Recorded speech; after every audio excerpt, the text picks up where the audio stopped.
Hello student, કેમ છો? મજામાં? સાઈરામ. 12મા ધોરણની અંદર આપણે ચેપ્ટર સ્ટાર્ટ કર્યું હતું, ચેપ્ટર નંબર 7 પી વિભાગના તત્વો, જેમાં લાસ્ટ ટોપિકની અંદર આપણે ચર્ચા કરી હતી સમૂહ નંબર 15 ના તત્વોના આવર્તનીય ગુણધર્મો, નાઇટ્રોજનના ગુણધર્મોમાં અનિયમિતતા તેમજ રાસાયણિક ગુણધર્મોની અંદર ચર્ચા કરી હતી આપણે હાઇડ્રાઇડ અને ઓક્સાઇડ. હવે આજના વિડીયોમાં આપણે સમૂહ 15 ના રાસાયણિક ગુણધર્મોમાં આગળ ચર્ચા કરશું હેલાઇડ અને સક્રિય ધાતુ સાથેની પ્રક્રિયા. તો ચાલો શરૂ કરીએ સમૂહ 15 ના તત્વોની હેલોજન સાથેની પ્રક્રિયા. તો સમૂહ 15 ના તત્વોમાં મેં તમને કીધું હતું કે એની બાહ્યતમ કક્ષામાં 5 ઇલેક્ટ્રોન હોવાથી એ 3 ઇલેક્ટ્રોનની ભાગીદારી કરે છે અથવા તો તેનાથી વધુ વિદ્યુત ઋણ સાથે સહસંયોજક બંધ બનાવી અને પંચસંયોજક સહસંયોજક બંધ બનાવે છે. તો એના આધારે જોઈએ તો આને હું 15મા સમૂહને એ કહું તો EX3 પ્રકારના હેલાઇડ અને EX5 પ્રકારના હેલાઇડ એટલે ટ્રાઇહેલાઇડ અને પેન્ટાહેલાઇડ બંને બનાવશે. કારણ શું? તો કે અહીં બાહ્યતમ કક્ષામાં 5 ઇલેક્ટ્રોન છે એટલે અષ્ટક પૂરું કરવા માટે 3 ઇલેક્ટ્રોનની જરૂર અને હેલોજન છે અને અષ્ટક પૂરું કરવા 1 ઇલેક્ટ્રોનની જરૂર. એટલે એ 3 હેલોજન 15મા સમૂહના તત્વો સાથે સહસંયોજક બંધ બનાવે છે. જ્યારે પેન્ટાહેલાઇડ ક્યારે બનાવે? તો કે નાઇટ્રોજન સિવાય ફોસ્ફરસ, આર્સેનિક, એન્ટીમની અને બિસ્મથમાં ડી કક્ષક પ્રાપ્ય હોવાને લીધે એ પંચસંયોજક પેન્ટાવેલેન્ટ છે એ સંયોજન બનાવે છે. તો અહીં EX3 અને EX5 પ્રકારના હેલાઇડ બનાવે છે. નાઇટ્રોજન ફક્ત ટ્રાઇહેલાઇડ જ બનાવે છે EX3 પ્રકારના. કારણ શું? તો કે એમાં ડી કક્ષક પ્રાપ્ય હોતી નથી. આવું કારણ અવારનવાર આવશે કે નાઇટ્રોજન છે એ માત્ર ટ્રાઇહેલાઇડ બનાવે છે જ્યારે અન્ય છે એ ટ્રાય ઉપરાંત પેન્ટાહેલાઇડ બનાવે છે. એમાંય નાઇટ્રોજનના ટ્રાઇફ્લોરાઇડ એ સ્થાયી છે, બાકીના NCl3, NBr3, Ni3 આ અસ્થાયી છે. નાઇટ્રોજનનો ટ્રાઇફ્લોરાઇડમાં કયું? NF3 એ એક સ્થાયી છે, બાકીના છે એ ટ્રાઇક્લોરાઇડ, ટ્રાઇબ્રોમાઇડ, ટ્રાઇઆયોડાઇડ અસ્થાયી છે. એનું કારણ શું? તો કે અહીં NCl, NBr અને Ni જેમ હેલોજનની સાઇઝ વધે, કદ વધે, તેમ તેમ એનું NX બંધ નિર્બળ બને છે એટલે સરળતાથી છે વિઘટન પામી જાય છે એટલે સ્ટેબલ રહી શકતા નથી. તો MCQ માટે યાદ રાખજો કે નાઇટ્રોજન ટ્રાઇફ્લોરાઇડ એક જ થાય છે નાઇટ્રોજનના ટ્રાઇહેલાઇડમાં. કયું? ટ્રાઇફ્લોરાઇડ. બાકીના એ અસ્થાયી છે એટલે કે પાણીના સંપર્કમાં આવે તો તરત જ જળ વિભાજન પામે છે. જ્યારે પેન્ટાહેલાઇડ છે એ ટ્રાઇહેલાઇડ કરતા વધુ સહસંયોજક છે. આ પણ યાદ રાખજો, બંને સહસંયોજક જ છે ટ્રાઇહેલાઇડ અને પેન્ટાહેલાઇડ, પણ પેન્ટાહેલાઇડ વધુ સહસંયોજક છે. એનું કારણ શું? તો કે અહીં E+3 છે, ટ્રાઇહેલાઇડમાં E+3 છે અને પેન્ટાહેલાઇડમાં E+5 છે. કારણ શું? તો કે 15મા સમૂહના તત્વોની વિદ્યુત ઋણતા જોઈએ તો નાઇટ્રોજન છે એની વિદ્યુત ઋણતા ક્લોરીન, બ્રોમિન, આયોડીન કરતા વધુ છે. પરંતુ અહીં બાકીના તત્વોની વાત કરું, ફોસ્ફરસ છે, આર્સેનિક છે, એન્ટીમની છે, બિસ્મથ છે, એની વિદ્યુત ઋણતા છે એ હેલોજન કરતા ઓછી જ છે. પરિણામે એ બંનેમાં ઓક્સિડેશન +3 અને +5 રહેવાનો છે. બરોબર? તો અહીં +3 કરતા +5 નું કદ નાનું, કદ કેવું થશે? નાનું. અને એમાંય પેન્ટાહેલાઇડ છે. પેન્ટાહેલાઇડ છે, ત્રિકોણીય દ્વિપિરામિડ છે, આપણે PCl5 માં ભણી ગયા. તો અહીં કદ નાનું હોવાને લીધે એની ધ્રુવણ ક્ષમતા, ટેક્સ્ટબુક શબ્દ વાપર્યો છે ધ્રુવણ ક્ષમતા, ધ્રુવીભવન ક્ષમતા, પોલરાઇઝેશન છે એ સૌથી વધુ થાય. પોલરાઇઝેશન એટલે શું? તો કે નાના કદનો આયન છે એ મોટા કદના ઋણ આયનના વિદ્યુત વાદળમાં છે એ દાખલ થઈ જાય. પરિણામે અહીં સહસંયોજક બંધ વધુ મજબૂત બને. અહીંયા આયોનિક લાક્ષણિકતા વધુ હોય. કેમાં? EX3 માં આયોનિક લાક્ષણિકતા વધુ. કેના કરતા? EX5 કરતા, એટલે ટ્રાયહેલાઇડ કરતા પેન્ટાહેલાઇડ વધુ સહસંયોજક, એનો મતલબ ટ્રાયહેલાઇડ વધુ આયોનિક. પણ ફરી એકવાર કહી દઉં, બંને છે સહસંયોજક સંયોજન, પણ આ તો સાપેક્ષ કેવું હોય તો ટ્રાયહેલાઇડ કરતા પેન્ટાહેલાઇડ વધુ સહસંયોજક છે. એનું કારણ કે ટ્રાયહેલાઇડમાં +3 ઓક્સિડેશન આંક હોય અને પેન્ટાહેલાઇડમાં +5 ઓક્સિડેશન અવસ્થા હોય.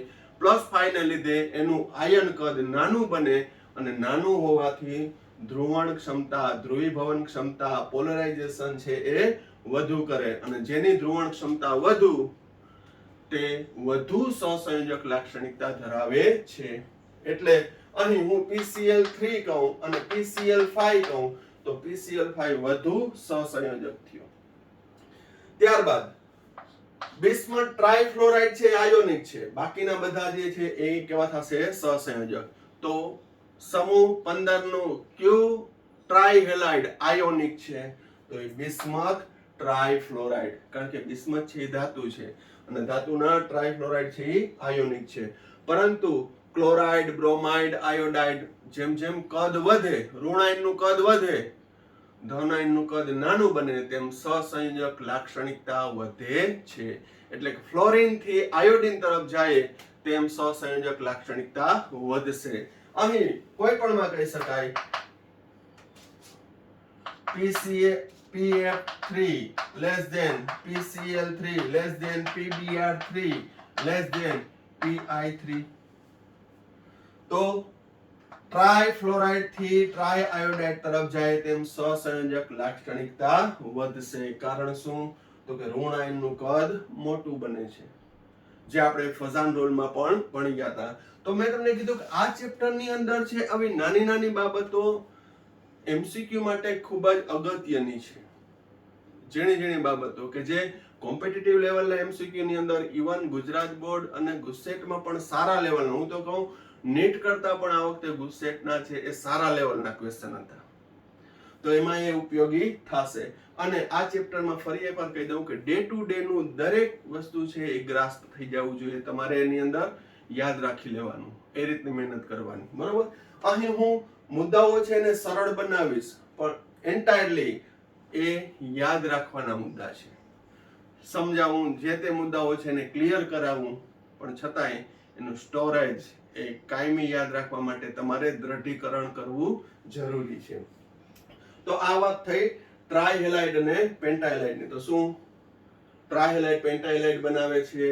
નાઇટ્રોજનનો ફક્ત ટ્રાયહેલાઇડ જ બનાવે છે, કારણ કે એમાં ડી કક્ષક પ્રાપ્ય નથી. એમાંય નાઇટ્રોજનનો ટ્રાયફ્લોરાઇડ એક સ્થાયી છે, બાકીના કેવા છે?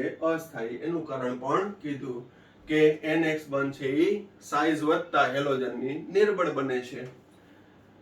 ત્યારબાદ પેન્ટાહેલાઇડ છે એ ટ્રાયહેલાઇડ કરતા વધુ સહસંયોજક છે, એનું કારણ પણ કીધું કે ઓમાં +5 હોય છે, જેને લીધે ધ્રુવણ ક્ષમતા વધુ. જેમ ઓક્સિડેશન અવસ્થા વધુ હોય તેમ આયન કદ નાનું બને, ધન આયનનું કદ નાનું અને ઋણ આયનનું કદ મોટું હોવાને લીધે છે ધ્રુવીભવન ક્ષમતા વધશે, પોલરાઇઝેશન વધશે, આથી સહસંયોજક લાક્ષણિકતા વધશે. છે સહસંયોજક પણ એમાં આયોનિક લાક્ષણિકતા હોય, પરંતુ આયોનિક લાક્ષણિકતામાં પણ શું જોવાનું છે? સાઇઝ વધે તેમ આયોનિક લાક્ષણિકતા ઘટતી જશે અને સહસંયોજક લાક્ષણિકતા વધતી જશે, બરોબર. બિસ્મથ ટ્રાયફ્લોરાઇડ છે આયોનિક છે, બાકીના હેલાઇડ છે કેવા થશે? સહસંયોજક. હવે એ સિવાય નીટમાં પૂછાઈ શકે એવું અને આપણી ટેક્સ્ટબુકમાં નથી આપ્યું એવું એડિશનલ પોઈન્ટ પણ સાથે સાથે ચર્ચા કરતા જઈએ. જેમ કે NF3 અને PF3 જળ વિભાજન પામતા નથી. NF3 ની અંદર છે અને PF3 માં જળ વિભાજન નથી પામતા. એનું કારણ તો કે NF3 માં ડી કક્ષક નથી, NF3 માં ડી કક્ષક નથી અને PF3 માં PF બંધ એ PO બંધ કરતા વધુ પ્રબળ છે. આ પોઈન્ટ યાદ રાખજો. ફોસ્ફરસ ટ્રાયફ્લોરાઇડ છે એમાં PF બંધ જે છે એ PO બંધ કરતા વધુ પ્રબળ હોવાથી એ જળ વિભાજન પામતા નથી. એ સિવાયના જેમ કે અહીંયા NCl3 તરત જ જળ વિભાજન પામી અને બનાવે છે હાઇપોક્લોરસ એસિડ. HOCl એટલે એને શું કહેવાય? હાઇપોક્લોરસ એસિડ. PCl3 જળ વિભાજન પામી અને ફોસ્ફરસ એસિડ બનાવે. શું બનાવે છે? Phosphorus acid.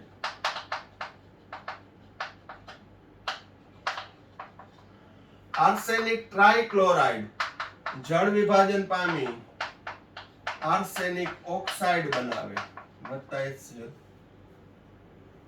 શું? આર્સેનિક ટ્રાઇક્લોરાઇડ જળ વિભાજન પામીને આર્સેનિક ઓક્સાઇડ બનાવે. જ્યારે એન્ટીમની ટ્રાઇક્લોરાઇડ જળ વિભાજન પાણી સાથે પ્રક્રિયા કરી એન્ટીમની ઓક્સીક્લોરાઇડ બનાવે છે. આને શું કહેવાય? Antimony oxychloride. આને કહેવાય હાઇપોક્લોરસ એસિડ. જ્યારે બિસ્મથ ટ્રાઇક્લોરાઇડ જળ વિભાજન પામી બિસ્મથ ઓક્સીક્લોરાઇડ વત્તા HCl. અહીં સંતુલન નથી કરતો, પણ NF3 અને PF3 સિવાયના બાકીના બધા ટ્રાઇહેલાઇડ છે એ જળ વિભાજન પામીને જુદી જુદી નિપજ આપે છે. અહીં NF3 છે એમાં ડી કક્ષક પ્રાપ્ય નથી અને વધુમાં નાઇટ્રોજન ફ્લોરિન બંનેનું કદ નાનું છે એટલે NF બંધ છે NF બંધ છે સ્ટ્રોંગ બને છે એટલે એ સ્થાયી છે અને જળ વિભાજન પામતું નથી. PF માં ફોસ્ફરસ ટ્રાઇક્લોરાઇડમાં PF બંધ છે PO બંધ કરતા વધુ સ્થાયી છે એટલે જળ વિભાજનથી PO બંધ બને તો એના કરતા PF વધુ સ્ટ્રોંગ છે.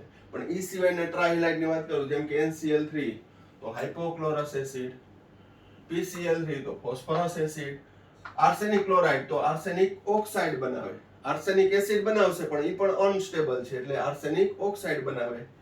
એન્ટીમની ક્લોરાઇડ એ એન્ટીમની ઓક્સીક્લોરાઇડ બનાવે અને બિસ્મથ ઓક્સીક્લોરાઇડ જે આપણે પર્લ વ્હાઇટ તરીકે ઓળખાય છે.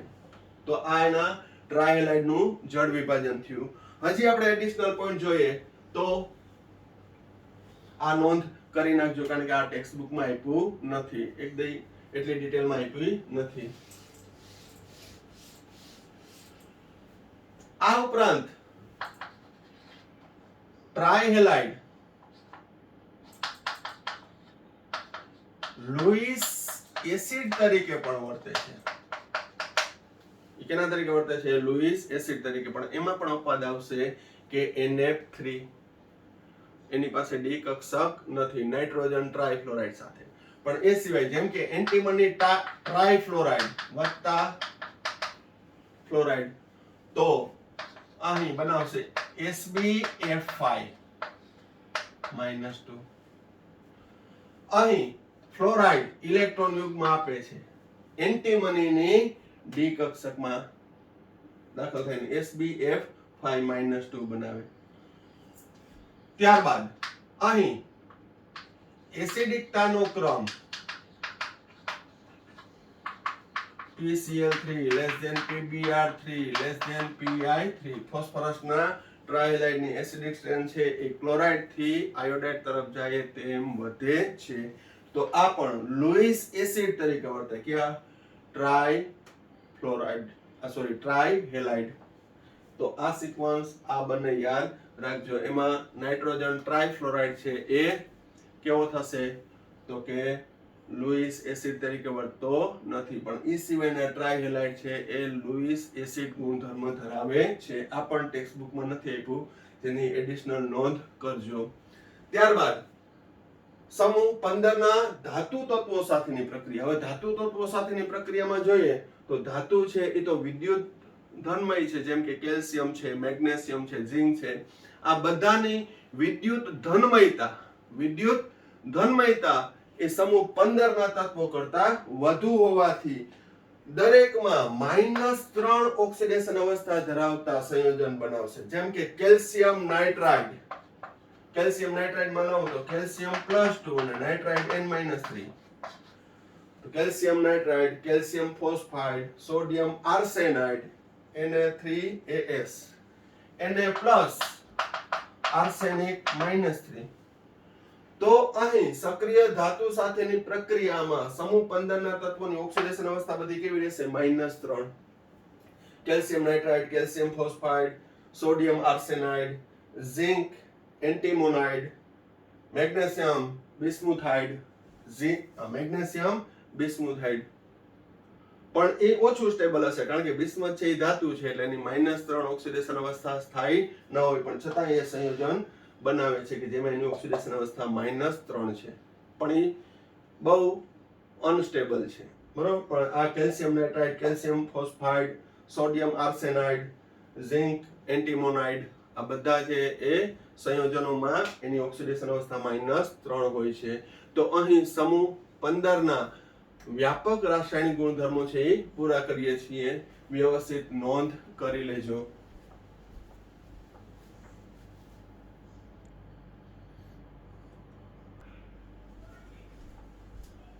હવે next question, most IMP for 2 mark, 3 mark, 4 mark and IMP for MCQ.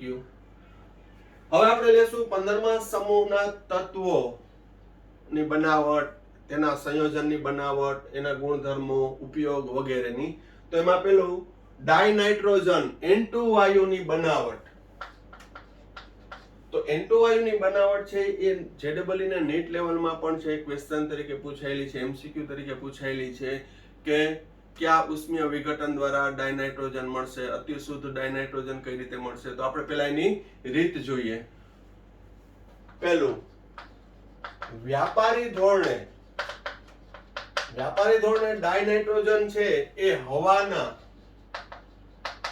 પ્રવાહીકરણ અને ત્યારબાદ વિભાગીય નિસ્યંદન દ્વારા મેળવી શકાય. હવામાં છે એ મુખ્યત્વે છે એ ડાયનાઇટ્રોજન અને ડાયઓક્સિયન રહેલો છે કે જેમાં ડાયનાઇટ્રોજનનું પ્રમાણ 78% છે અને ઓક્સિજનનું 21% છે. તો એનું પહેલા પ્રવાહીકરણ કરવામાં આવે એટલે નાઇટ્રોજન છે એ લિક્વેશન થાય, ઓક્સિજન એ લિક્વિડમાં રૂપાંતર થાય. હવે વિભાગીય નિસ્યંદન કરવું હોય તો નાઇટ્રોજનનું બોઇલિંગ પોઈન્ટ છે એ 77.2 કેલ્વિન છે અને ઓક્સિજનનું બોઇલિંગ પોઈન્ટ છે એ 90 કેલ્વિન છે. તો પહેલા પ્રવાહીકરણ કરવાનું અને ત્યારબાદ એનું વિભાગીય નિસ્યંદન કરો એટલે જેનું ઉત્કલન બિંદુ ઓછું તે પહેલા બહાર આવશે અને ઓક્સિજન આ તાપમાને 77.2 કેલ્વિન તાપમાને ઓક્સિજન લિક્વિડ સ્વરૂપે રહેશે એટલે ડાયઓક્સિજન છે એ વાયુ સ્વરૂપે તમે મેળવી શકો. તો વ્યાપારી ધોરણે છે એ હવાના પ્રવાહીકરણ અને ત્યારબાદ વિભાગીય નિસ્યંદન દ્વારા. ત્યારબાદ પ્રયોગશાળામાં, તો પ્રયોગશાળાની અંદર છે એ એમોનિયમ ક્લોરાઇડની સોડિયમ નાઇટ્રાઇટ સાથે પ્રક્રિયા, NaNO2 not nitrate, sodium nitrite સાથેની પ્રક્રિયા કરવામાં આવે ત્યારે અહીં વિઘટન થશે. કઈ રીતે જોજો. 4 hydrogen 2 oxygen remove as a 2 mol H2O. Sodium ને chloride NaCl, sodium chloride 4 hydrogen 2 oxygen H2O અને નાઇટ્રોજન ડાયનાઇટ્રોજન સ્વરૂપ. તો પ્રયોગશાળામાં એમોનિયમ ક્લોરાઇડ અને NaNO2 વચ્ચેની પ્રક્રિયાથી ગરમ કરતા શું મળશે? ડાયનાઇટ્રોજન મેળવી શકાય છે અને બાય પ્રોડક્ટ શું દૂર થશે તો કે NaCl અને H2O, 2 નાઇટ્રોજન જોડાઈ જશે. પણ આ પ્રક્રિયા દરમિયાન થોડો ઘણો નાઇટ્રિક ઓક્સાઇડ અને નાઇટ્રિક એસિડ ઉત્પન્ન થાય છે. પ્રયોગશાળામાં આપણે ડાયનાઇટ્રોજન મેળવ્યો પણ એમાં સાથે સાથે કયો ઉત્પન્ન થાય છે? નાઇટ્રિક ઓક્સાઇડ અને નાઇટ્રિક એસિડ. તો એને દૂર કરવા માટે પોટેશિયમ ડાઇક્રોમેટ અને સલ્ફ્યુરિક એસિડ સાથે પ્રક્રિયા કરવામાં આવે છે. કારણ કે અહીં ડાઇક્રોમેટ અને સલ્ફ્યુરિક એસિડ સાથેની પ્રક્રિયાથી નાઇટ્રિક ઓક્સાઇડ છે એને દૂર કરી શકાય છે. બરોબર. સાથે સાથે HNO3 પણ દૂર કરી શકાય છે. તો આ MCQ માટે યાદ રાખજો. આ ઉપરાંત જે આપણી ટેક્સ્ટ બુકમાં નથી આપ્યું, એમોનિયમ નાઇટ્રાઇટ એટલે આનું અડધું સ્ટેજ જ છે. એમોનિયમ નાઇટ્રાઇટ નું ગરમ કરતા N2 + 2 મોલ H2O, N2 અને 2 મોલ H2O. એટલે એક્ચ્યુઅલી આ જ પ્રક્રિયા છે. જો NH4Cl + NaNO2, ammonium chloride, sodium nitrite, NaCl દૂર થયું અને બન્યું એમોનિયમ નાઇટ્રાઇટ. અને એમોનિયમ નાઇટ્રાઇટ નું ઉષ્મીય વિઘટન કહેવાય. એને શું કહેવાય? ઉષ્મીય વિઘટન થઈ ડાયનાઇટ્રોજન મળે છે. ત્યારબાદ અતિ શુદ્ધ ડાયનાઇટ્રોજન મેળવવા માટે બેરિયમ એઝાઇડ. બેરિયમ એઝાઇડ એટલે શું? તો બેરિયમ એટલે Ba+2 અને એઝાઇડ એટલે N3-1. અને એઝાઇડ આયન કહેવાય. એઝો ઉપરથી, એઝો એટલે નાઇટ્રોજન, Ba N3 twice. અતિ શુદ્ધ ડાયનાઇટ્રોજન મેળવવા માટે બેરિયમ એઝાઇડ Ba N3 twice વિઘટન કરતા ડાયનાઇટ્રોજન વત્તા બેરિયમ. અને સોડિયમ એઝાઇડ, સોડિયમ એટલે Na+1 અને એઝાઇડ એટલે -1, તો NaN3 સોડિયમ એઝાઇડ ઉષ્મીય વિઘટન કરતા N2 વત્તા સોડિયમ. સંતુલન કરવા 3 છે, 3 ને 2 વડે ગુણવાના, 2 3 6, 3 દુ 6, સોડિયમ 2. તો બેરિયમ એઝાઇડ અથવા તો સોડિયમ એઝાઇડ ના ઉષ્મીય વિઘટનથી અતિ શુદ્ધ ડાયનાઇટ્રોજન મળે છે. તો ડાયનાઇટ્રોજન વ્યાપારિક ધોરણે, ઔદ્યોગિક રીતે છે, હવાના પ્રવાહીકરણ અને વિભાગીય નિસ્યંદન દ્વારા મેળવવામાં આવે છે.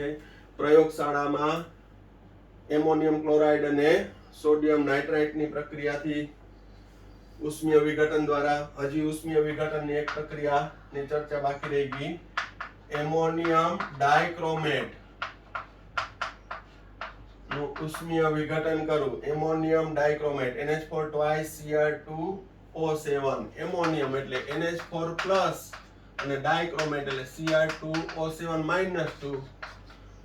એમોનિયમ ડાયક્રોમેટના ઉષ્મીય વિઘટનથી ડાયનાઇટ્રોજન મળશે. જોજો હવે હિસાબ કરજો. ડાયનાઇટ્રોજન 4 દુ 8 હાઇડ્રોજન છે. કેટલા હાઇડ્રોજન છે? 8 હાઇડ્રોજન.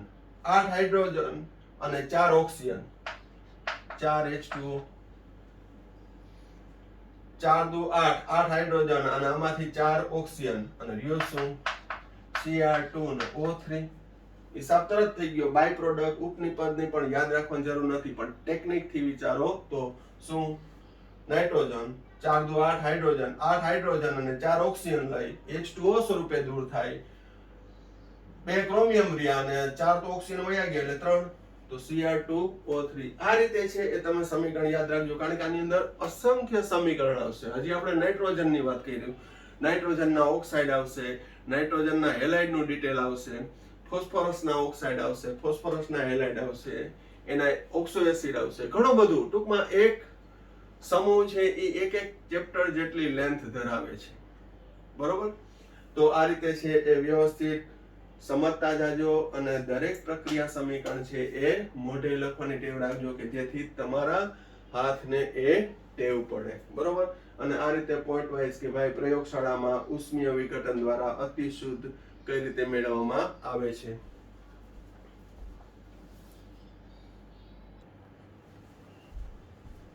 હવે ડાયનાઇટ્રોજનની બનાવટ બાદ ડાયનાઇટ્રોજનના ભૌતિક ગુણધર્મો. તો ડાયનાઇટ્રોજનના ભૌતિક ગુણધર્મો રંગવિહીન, વાસવિહીન અને બિનઝેરી છે. ડાયનાઇટ્રોજન વાયુ છે એ રંગવિહીન, વાસવિહીન, બિનઝેરી, પાણીમાં દ્રાવ્યતા ઓછી, જેમ કે 273 કેલ્વિન તાપમાને 1 બાર દબાણે છે એની દ્રાવ્યતા 23.2 મિલી પ્રતિ લિટર છે. 1 લિટર પાણીની અંદર છે 23.2 મિલી અથવા તો સેન્ટીમીટર સ્ક્વેર ડાયનાઇટ્રોજન વાયુ દ્રાવ્ય થાય છે. એટલે એની દ્રાવ્યતા ઓછી છે, જે આપણે દ્રાવણનો ચેપ્ટરમાં હેનરીના નિયમમાં પણ ભણી ગયા છીએ કે એનો KH કેવું હોય છે? વધુ. રાસાયણિક ગુણધર્મોમાં વાત કરું તો નાઇટ્રોજન છે, ડાયનાઇટ્રોજન, એમાં N ટ્રિપલ બોન્ડ N એટલે બંધ એન્થાલ્પીનું મૂલ્ય ખૂબ જ વધુ છે ટ્રિપલ બોન્ડનું. એ પણ આપણે આગળ પોઈન્ટ જોઈ ગયા, તો એ સંલગ્નતા તમે બાંધતા જાજો. તો ડાયનાઇટ્રોજન છે એ ત્રિબંધ હોવાને લીધે છે બંધ એન્થાલ્પીનું મૂલ્ય વધુ હોવાથી છે એ રાસાયણિક રીતે છે એ ઓછો સક્રિય છે અથવા ઓછો પ્રતિક્રિયાત્મક છે. એટલે ઓરડાના તાપમાને કોઈ સાથે છે ઝડપથી પ્રક્રિયા કરતો નથી, પરંતુ ઊંચા તાપમાને ધાતુ સાથે અધાતુ સાથે છે એ પ્રક્રિયા કરે છે. જેમ કે ધાતુ સાથે એ આયોનિક સંયોજન આપશે અને અધાતુ સાથે સહસંયોજક સંયોજન આપશે. જેમ કે લિથિયમની ડાયનાઇટ્રોજન સાથે પ્રક્રિયા કરું તો લિથિયમ નાઇટ્રાઇડ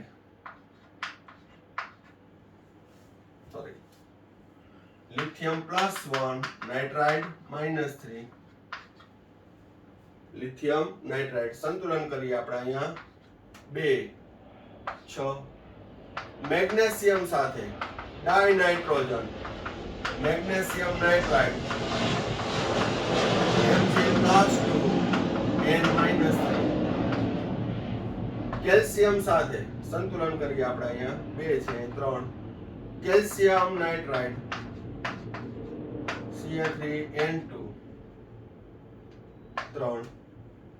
એલ્યુમિનિયમ વત્તા ડાયનાઇટ્રોજન એલ્યુમિનિયમ નાઇટ્રાઇડ Al+3 N-3 સંતુલનમાં અહીંયા 2 તો લિથિયમ મેગ્નેશિયમ કેલ્શિયમ જેવા ધાતુ સાથે આયોનિક નાઇટ્રાઇડ આપે છે, જ્યારે અધાતુ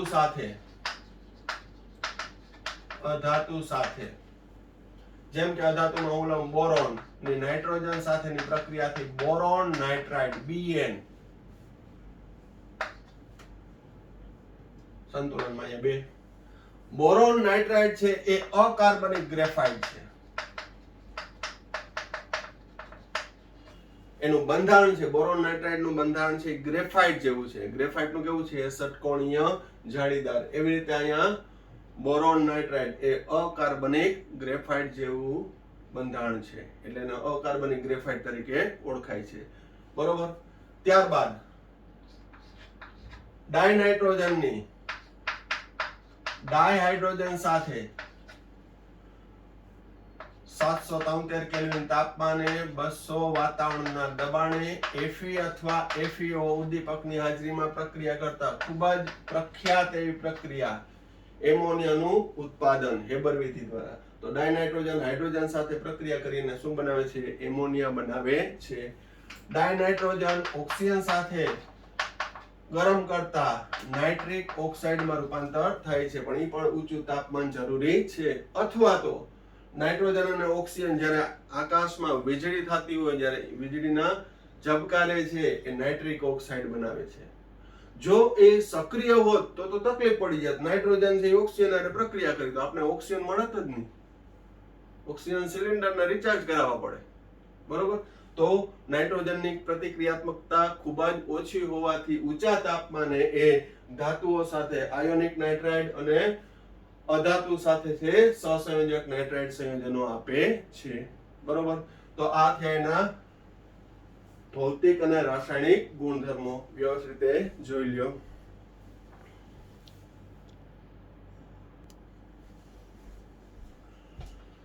હવે ડાયનાઇટ્રોજનની બનાવટ ભણ્યા, ભૌતિક ગુણધર્મો, રાસાયણિક ગુણધર્મો. હવે આપણે ભણશું ડાયનાઇટ્રોજનના ઉપયોગ ક્યાં થાય. તો ડાયનાઇટ્રોજન ખાસ કરીને એમોનિયા, નાઇટ્રિક એસિડ અને નાઇટ્રોજન ધરાવતા અન્ય રસાયણોની બનાવટમાં નાઇટ્રોજન ખૂબ જ ઉપયોગી છે. આ ઉપરાંત ધાતુ કર્મવિધિની વાત કરું તો એમાં નિષ્ક્રિય વાતાવરણની જરૂરિયાત હોય, જેમ કે લોખંડનું, સ્ટીલના ઉપયોગ થતો હોય, એની બનાવટ થતી હોય, ત્યારે નિષ્ક્રિય વાતાવરણની જરૂર હોય તો ત્યાં નાઇટ્રોજન નિષ્ક્રિય મંદક તરીકે એનો ઉપયોગ થાય છે. ત્યારબાદ પ્રવાહી નાઇટ્રોજનનો ઉપયોગ જૈવિક પદાર્થો સાચવવા માટે, ખાદ્ય પદાર્થોની જાળવણી માટે, ખાસ કરીને જે ફ્રોઝન ફૂડ કહેવાય છે, ફ્રીઝમાં રાખેલું, તમને બધાને ખબર હશે ફ્રોઝન ફૂડ આવે છે કે ભાઈ કોઈ પણ કઠોળ છે તો એને ફ્રોઝન કર્યા હોય તો એમાં પણ નાઇટ્રોજન છે એ ઉપયોગી છે. આ ઉપરાંત નાઇટ્રોજન પેક આવે છે. આપણે ધારો કે કોઈ પણ વેફરનું કે છે એ પેકેટ લઈએ તો એમાં હવા ભરેલી હોય છે. હવા એકચ્યુઅલી છે નાઇટ્રોજન પેક છે. બરોબર. એમાં નાઇટ્રોજન હોય કે જે ખાદ્ય પદાર્થોને છે એ પરિરક્ષક તરીકે, પ્રિઝર્વેટિવ તરીકે એનો ઉપયોગ થાય છે. અને આ ઉપરાંત છે પરિરક્ષક એટલે કે પ્રિઝર્વેટિવ અને ક્રાયોસ્કોપિક સર્જરીની અંદર કે જે આમાં ઠંડક જોતી હોય એના માટે. આ ઉપરાંત નાઇટ્રોજન છે એ આપણે ઉનાળાની અંદર છે એ નાઇટ્રોજન હવા એ ટાયરમાં પણ ભરવામાં આવે છે કે જેથી ટાયર છે ગરમ નથી થતા. તમે ક્યારેક પેટ્રોલ પંપે પેટ્રોલ ભરાવા જાઓ, હમણાં તો ના નીકળતા, પણ જાઓ ત્યારે તમે જોજો તો ત્યાં એક અલગ યુનિટ હોય છે કે નાઇટ્રોજન એર, બરાબર, પેટ્રોલ પંપે હોય છે, બીજા ટાયર ટ્યુબનું જે કરતા હોય ત્યાં પણ હોય છે કે નાઇટ્રોજન એર, બરોબર. તો એ નાઇટ્રોજન એરનું કામ શું, તો કે એક તો છે એ ઓક્સિજન કરતાં હલકું છે અને પ્લસ એ ઉષ્મા શોષી લે છે, એટલે કે ટાયરને ગરમ થવા દેતું નથી. એ ઠંડક માટે એનો ઉપયોગ થાય છે, બરોબર. એ એડિશનલ તરીકે તમને કહું છું, પણ ટૂંકમાં ટેક્સ્ટ બુકમાં પાસે એ મુજબ. અને ક્રાયોસ્કોપીનું આગળ તમે જ્યારે મેડિકલ લાઈનમાં જાશો તો ત્યારે એમાં જાણવા મળશે. તો આ વાત થઈ નાઇટ્રોજન. આખો પ્રશ્ન છે એ 4 માર્કમાં પૂછાઈ શકે. બનાવટ, ભૌતિક ગુણધર્મો અને રાસાયણિક ગુણધર્મો અને ઉપયોગ, અથવા તો MCQ ની અંદર એક પોઈન્ટમાંથી કાઢી શકે. પ્લસ 2 માર્કમાં ખાલી ઉપયોગ લખો એવું પણ પૂછી શકે. એના રાસાયણિક ગુણધર્મો પણ પૂછી શકે. એટલે આ રીતે દરેક જે સંયોજન તત્વની બનાવટ આવશે એ ખૂબ જ ઉપયોગી રહેશે. તો આ વિડીયોમાં આપણે અહીંયા સુધી રાખીએ છીએ. ગ્રેજ્યુઅલી આ ચેપ્ટરની અંદર આપણે થોડું પોઈન્ટ આઉટ કરશું. હજી હું એમોનિયાની બનાવટ, ગુણધર્મો અને ઉપયોગ એ પણ આ વિડીયોમાં ચર્ચા કરી શકું, પણ થોડુંક થિયરિકલ હોવાથી, બરોબર, આમાં આપણે ગ્રેજ્યુઅલી જાશું. આમાં વિડીયો વધારે બનશે, પરંતુ છે એ ગ્રેજ્યુઅલી એક પોઈન્ટ આઉટ કરતા જશું તો થોડું ઈઝી બનશે, કારણ કે આપણે હજી 18 સમૂહ સુધીનું અભ્યાસ કરવાનો છે, બરોબર. તો જેટલું આગળના 2 વિડીયોનું જે આપણે સ્ટાર્ટિંગ કર્યું હતું પી વિભાગના તત્વોમાં એ રિવાઇઝ કરી અને આ વિડીયો સાથે કન્ટિન્યુ થઈ જજો. અને નેક્સ્ટ વિડીયોમાં આપણે થોડું વધારે આગળ લાવશું. Okay, thank you.